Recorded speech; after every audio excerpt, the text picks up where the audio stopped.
காலை வேளையிலே முகப்பேர் கிழக்கு 14வது குறுக்கு தெரு சார்பாக எங்களுடைய இனிய பொங்கல், மாட்டுப்பொங்கல், திருவள்ளுவர் திருநாள் நல்வாழ்த்தினை தெரிவித்துக் கொள்கின்றோம்.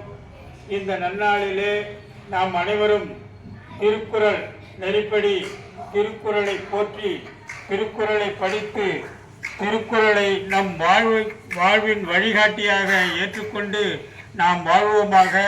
முக்காலத்திற்கும் உதவக்கூடிய வகையிலே எந்நாட்டவருக்கும், எம் இனத்தவருக்கும், எம் மொழியவருக்கும் இந்த திருக்குறளானது எழுதப்பட்டுள்ளது.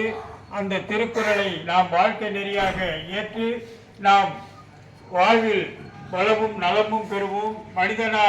மனிதனுக்காக எழுதப்பட்டதுதான் அந்த திருக்குறள். அந்த திருக்குறளை நாம் வாழ்விலே ஒரு வேதமாக கொண்டு, திருக்குறள் நெறி நின்று உள்ளுவதெல்லாம் உயர்வுள்ளல் மற்றது தள்ளினும் தள்ளாமை நீத்து என்று சொல்லுவார்கள். நாம் எண்ணுகின்ற எண்ணமானது உயர்ந்தவையாக, உயர்வானவையாக இருக்க வேண்டும். அவ்வாறு உயர்ந்த எண்ணங்களை எண்ணி நாம் எல்லாம் வல்ல இறைவனுடைய அருளாட்சியோடு பற்றுக பற்றத்தான் பற்றினை, அப்பற்றை பற்றுக பற்றி விடற்கு என்ற அந்த எல்லாம் வல்ல பற்றத்தோருடைய காலை பற்றுவதற்காக இந்த திருக்குறளின் வழி நின்று நாம் வழிநடப்போம்.